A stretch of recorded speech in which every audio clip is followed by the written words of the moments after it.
किसी के भी खतरे की घंटी उसके अपने लक्षणों से बजती है, किसी के दूसरे के बजाने से नहीं बजती। और देखो, हिंदुस्तान में वाइल्ड लाइफ को बचाने के लिए हम लोग पूरे तरीके से प्रतिबद्ध हैं।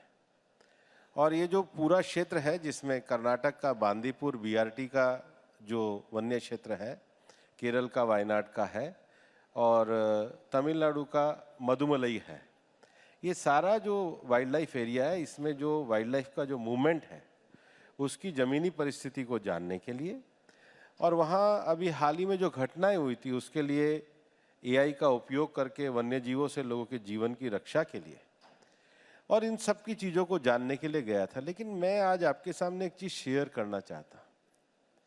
मैं एक परिवार में गया जहाँ ये दुर्घटना हुई। वो बच्ची कोई 10-11 साल की होगी। मेरे से पहले कांग्रेस के लोग गए या कर्नाटक के लोग गए। उस बच्ची ने एक बड़ी भावुक बात करी। उसने कहा, देखो, ना मैं यहाँ कर्नाटक सरकार की बात कर रही हूँ, ना मैं केरल सरकार की बात कर रही हूँ। आप दिल्ली से आए हो, मैं भी ये जानती हूँ कि अगर मुझे किसी पे विश्वास है तो वो मुझे मोदी जी के ऊपर विश्वास है। ये स्थिति आज देश की है। राहुल गांधी के संसदीय क्षेत्र में एक बच्ची ने आपसे कहा। हाँ, और ये मेरे को बड़ा भावुक करने वाला मेरे लिए विषय था। और उसके मतलब ईसाई परिवार की वो बच्ची थी, परिवार भी वहाँ पे उपस्थित था। लेकिन लोगों को लगता है कि प्रधानमंत्री नरेंद्र मोदी हैं तो उनका देश, उनका भविष्य, भारत की आकांक्षा सुरक्षित है। ये दक्षिण में चलने वाली आवाज़ है और इसलिए 400 पार का लक्ष्य बहुत बड़ा लक्ष्य नहीं है, इसको हम इस चुनाव में प्राप्त करेंगे। आपने मुझे मेरे अगले सवाल का क्यों दे दिया।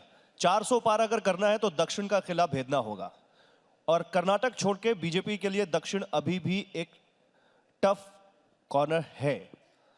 दक्षिण में इस बार क्या स्ट्रैटेजी है आपकी? दक्षिण में बीजेपी तमिलनाडु, केरल या दूसरे राज्यों में कैसे वो जो नो एंट्री का बोर्ड लगा है या जैसे बहुत कम आपका वहां पर, उसको कैसे हटाएंगे? ये बात हमारे को नॉर्थ ईस्ट के लिए भी कहा करते थे।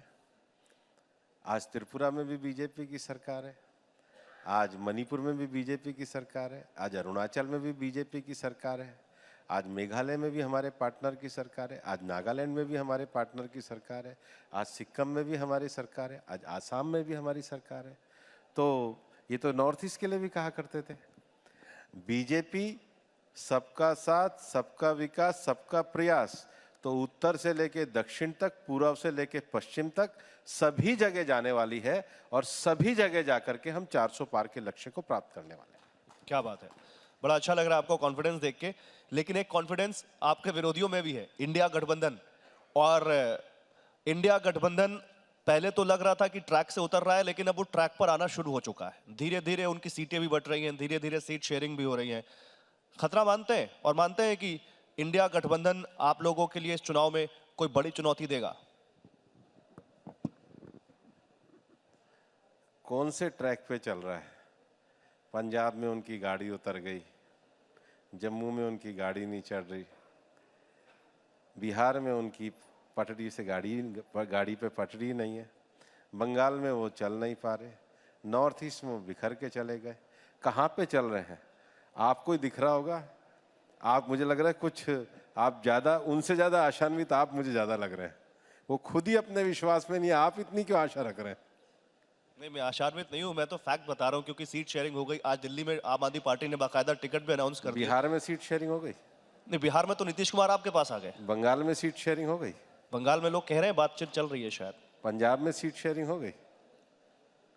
जम्मू कश्मीर में सीट शेयरिंग हो गई? कहाँ सीट शेयरिंग हो गई? जहाँ नहीं है वहाँ पे सीट शेयरिंग है, जहाँ पर है वहाँ पे सीट शेयरिंग नहीं है। सीट शेयरिंग मतलब जिसके पास सीट है वो उनसे शेयर कर रहा है क्या? जिसके पास नहीं है वो सब शेयर कर रहे हैं, पर जिनके पास है वो तो उनसे कोई शेयर नहीं कर रहा है। आप कह रहे हैं उनकी गाड़ी ट्रैक पर नहीं है, और वो मालूम है क्या कह रहे हैं भूपेंद्र जी? मालूम ही होगा, आपने तो देखा ही होगा। वो कह रहे हैं कि बीजेपी इंडिया गठबंधन से घबरा गई है, डर गई है, इसलिए इंडिया गठबंधन को उसने तोड़ना शुरू कर दिया है। हम क्यों तोड़ेंगे? आप एक बात देखिए, हम 2047 के विकसित भारत की बात कर रहे हैं। वहाँ से क्या आ रहा है? हम 2047 में दुनिया की तीसरी सबसे बड़ी अर्थव्यवस्था बनाने की बात कर रहे हैं। वहाँ से क्या आ रहा है? हम वुमेन डेवलपमेंट की बात कर रहे हैं, वुमेन लेड डेवलपमेंट भारत की। वहाँ से क्या आ रहा है? हम सब जगह पर पूरे भारत में इंफ्रास्ट्रक्चर को बढ़ाने की बात कर रहे हैं। वहाँ पे क्या आ रहा है?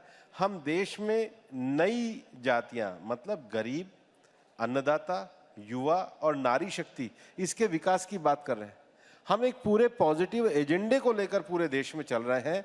और देश का जो माहौल, मैंने आपको अभी केरल के बच्ची का उदाहरण दिया है, देश का माहौल इस समय पॉजिटिव एजेंडे पर जाकर के विकसित भारत बनाने का है, भारत को बांटने का नहीं है। देखिए, जब मैं ये बात कर रहा हूं तो अभी आरजेडी के और कांग्रेस के 3 विधायक बिहार में बीजेपी में शामिल हुए। तो ये आप तोड़ते नहीं है, तो ये कौन सा मैग्नेट है जो आपकी तरफ लोग खींचे चले आते हैं? देखिए, मैंने बिहार में लंबे समय तक देखा है, लोग आरजेडी से भयभीत ही रहते हैं। आरजेडी हो चाहे कोई पार्टी हो, ये कुल मिलाकर के परिवार की विरासत के आधार पर चलने वाली पार्टी है। ना तो ये कोई राजनीतिक आंदोलन है, ना ये किसी का भला करने वाली पार्टियां हैं।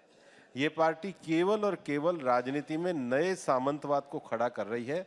देश के लोकतंत्र के लिए इन पार्टियों का हारना और इन पार्टियों का समाप्त होना बहुत आवश्यक है।